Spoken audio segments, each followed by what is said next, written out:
বলছেন আসসালামু আলাইকুম শেখ। ওয়ালাইকুম আসসালাম রহমতুল্লাহ। নিজেকে সালাফি এবং হানাফি একসাথে বলা যাবে কি? যদি হানাফি হয়েও কোনো হাদিস আসলে আমি হাদিসকে বেশি প্রাধান্য দিই, যদি সেই হাদিস আমার মজহাবের বিরুদ্ধে যায়, তাহলে আপনি হানাফি থাকলেন না। তাহলে জি, একসাথে আপনি সালাফিও হবেন আর হানাফিও হবেন, বিশেষ করে প্রচলিত হানাফি, এটা সম্ভব নয়। কারণ প্রচলিত যে আজকালকার হানাফি মজহাবের অনুসারীরা রয়েছে, তারা হচ্ছে আকিদাই মাতুরিদি, আল্লাহর আসমা সিফাতের ক্ষেত্রে, নাম গুণাবলীর ক্ষেত্রে মাতুরিদি। তারা আত্মার পরিশুদ্ধির ক্ষেত্রে তারা হচ্ছে সুফি, মানে তারা পীরতন্ত্রে তাসাউফে বিশ্বাসী, এবং তারা মজহাবের অন্ধ মোকাল্লিদ তাকলিদ। কোনো একটি মজহাব মানা তাদের সকল স্তরের মানুষের জন্য ফরজ, তাদের কাছে ফরজ।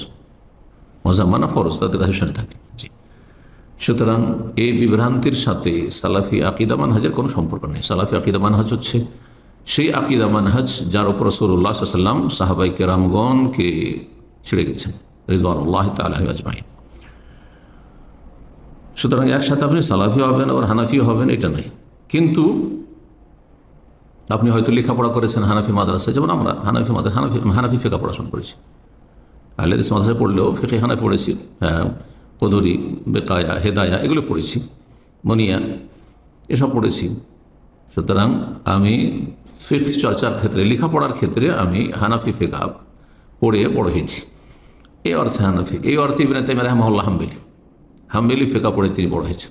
জি,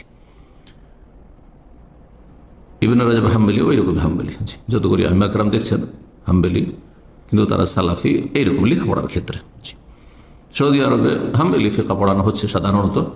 তো যে ব্যক্তি লেখাপড়া করেছে হাম্বলি ফিকহ, সে বলতে পারে যে আমি ফিকহে চর্চার ক্ষেত্রে, লেখাপড়ার ক্ষেত্রে ছাত্র হিসাবে আমি হাম্বলি, কিন্তু আকিদা মানহাজে আমি মুহাম্মদি, আমি আহলুল হাদিস, আমি সালাফি, আমি কোরআন সুন্নাহর অনুসারী। জি, প্রতিটি ক্ষেত্রে কোরআন সুন্নাহকে প্রাধান্য দিতে হবে। এটি হচ্ছে রাসূলুল্লাহ সাল্লাল্লাহু আলাইহি ওয়াসাল্লামের ছেড়ে যাওয়া দিন, আমানত।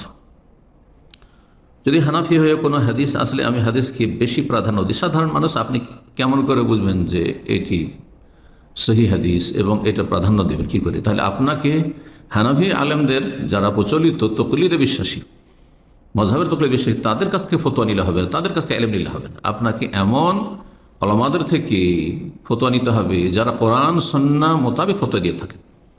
কোনো একটি মজহাবকে ফলো করে ফতোয়া দেন না তারা। শেখ ইবনে বাজ, শেখ ইবনে উসাইমিন, শেখ আলবানী হাফিজাহুল্লাহ, এরকম আহলুল হাদিস ওলামায়ে কেরামগণ, ভারত, বাংলাদেশ, পাকিস্তানের, তাদের কাছ থেকে ফতোয়া নিতে হবে।